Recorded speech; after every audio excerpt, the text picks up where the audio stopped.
नमस्कार दोस्तों, आप देख रहे हैं कुतुब मेल और मैं हूं लाल बिहारी लाल। आज 5 जून है और 5 जून को विश्व पर्यावरण दिवस मनाते हैं। 5 जून को सबसे पहले यूनाइटेड संघ यानी कि संयुक्त संघ के आह्वान पे स्विट्जरलैंड के स्टॉकहोम में 119 देशों के एक सम्मेलन हुआ। इसकी शुरुआत 5 जून को हुआ। इसका मुख्य उद्देश्य था कि दुनिया में बढ़ते हुए आबादी के दबाव के कारण पर्यावरण बर्बाद हो रहा है, उस बर्बादी को कैसे कम किया जाए। उसी के संदर्भ में 119 देशों का इकट्ठा हुए और उस पर चिंतन मनन हुआ। चिंतन मनन का मुख्य उद्देश्य ये था कि इसको कैसे काबू किया जाए, क्योंकि पहले उस रफ्तार से आबादी नहीं बढ़ रही थी, लेकिन आबादी बढ़ना एक प्राकृतिक स्वभाव है, इसको कोई रोक नहीं सकता। और प्रकृति में संसाधन जो है सो सीमित है और सीमित संसाधन का अधिकाधिक आबादी कैसे उपयोग करे, इसके प्रति जागरूक करने के उद्देश्य से ही 5 जून को विश्व पर्यावरण दिवस मनाता है। विश्व लेवल पर मनाया जाता है, इसलिए विश्व पर्यावरण दिवस कहते हैं। पर्यावरण क्या है? हमारे आसपास के जितनी निर्जीव एवं सजीव वस्तुएं हैं उनके आपस में एक अनुनाश्रय संबंध है, इसी को पर्यावरण की संज्ञा दी गई है। अगर बात करते हैं तो हर्शकोविट्स के अनुसार पर्यावरण संपूर्ण बाह्य परिस्थितियों एवं प्रभावों का जीवधारियों पर पड़ने वाला महत्वपूर्ण प्रभाव है, जो उनके जीवन, विकास एवं कार्य को प्रभावित करता है। यानी कि आम भाषा में कहें कि जीवों एवं निर्जीवों के बीच एक अनुनाश्रय संबंध है। इसी को ध्यान में रख के 5 जून को मनाते हैं, ताकि अधिक से अधिक लोगों के बीच हम जा सकें, बता सकें कि पर्यावरण प्रदूषण से क्या क्या मानव जीवन को खतरा है। मानव जीवन के खतरा को कम करने के उद्देश्य से पर्यावरण दिवस मनाते हैं।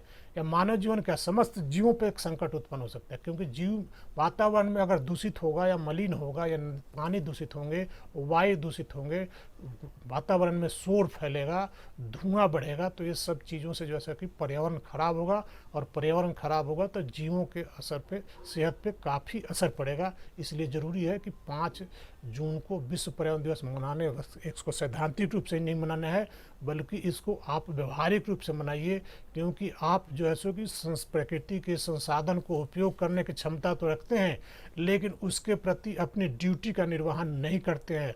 उसी का कारण है कि कभी कभी प्रकृति आपदा आती है, कभी बाढ़ के रूप में, तो कभी भूकंप के रूप में, तो कभी सुनामी के रूप में, अभी आजकल कोरोना के रूप में आया है। कोरोना भी कहता है कि आप प्रकृति पे अत्यधिक दबाव न डालें, क्योंकि आप जो है जितना ज़रूरत हो, गांधी जी ने भी कहा है कि प्रकृति के संसाधनों का उतना ही उपयोग करें जितना ज़रूरत हो।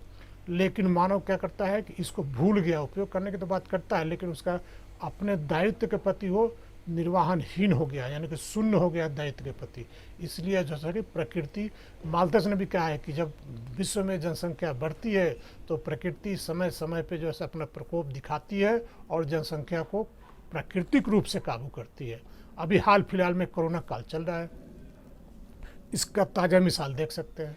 इसके अलावा क्या है कि वातावरण में जैसे कि निर्जीवों में गैसों की बात करें तो गैस हो या शोर हो या जल हो या भूमि हो, सब ये अभिन्न हिस्सा है। इसके सहयोग या समर्थ के बिना किसी भी जीव का जीवन निर्वाह करना बहुत ही कठिन कार्य का असंभव है। इसीलिए आप जैसे कि वातावरण में वायु गैस प्रदूषित हो रहे हैं, कल कारखानों के द्वारा धुआं निकल रहे हैं, उससे गैसें प्रदूषित, सड़कों पे परिवहन चल रहे हैं, आसमान में वायु चल रहे हैं, इसलिए शोर और वायु प्रदूषण बढ़ रहा है, इसको रोकना होगा। साथ ही साथ वायु प्रदूषण के कारण सल्फर डाइऑक्साइड की मात्रा वातावरण में बढ़ रही है। इसके अलावा जो है कि कार्बन डाइऑक्साइड की मात्रा बढ़ रही है, इस सबको रोकना होगा। साथ ही साथ जो जल प्रदूषित हो रहे हैं, नदियों के, सागरों नहीं कह सकते, जो जल प्रदूषित हो रहे हैं नदियों के, तालाबों के, कुओं के, उसको रोकना होगा। जल स्रोत सूख रहे हैं, उसके लिए अधिक से अधिक पेड़ लगाना होगा, क्योंकि वन संकट जो है सो जल संकट से जुड़ा हुआ है।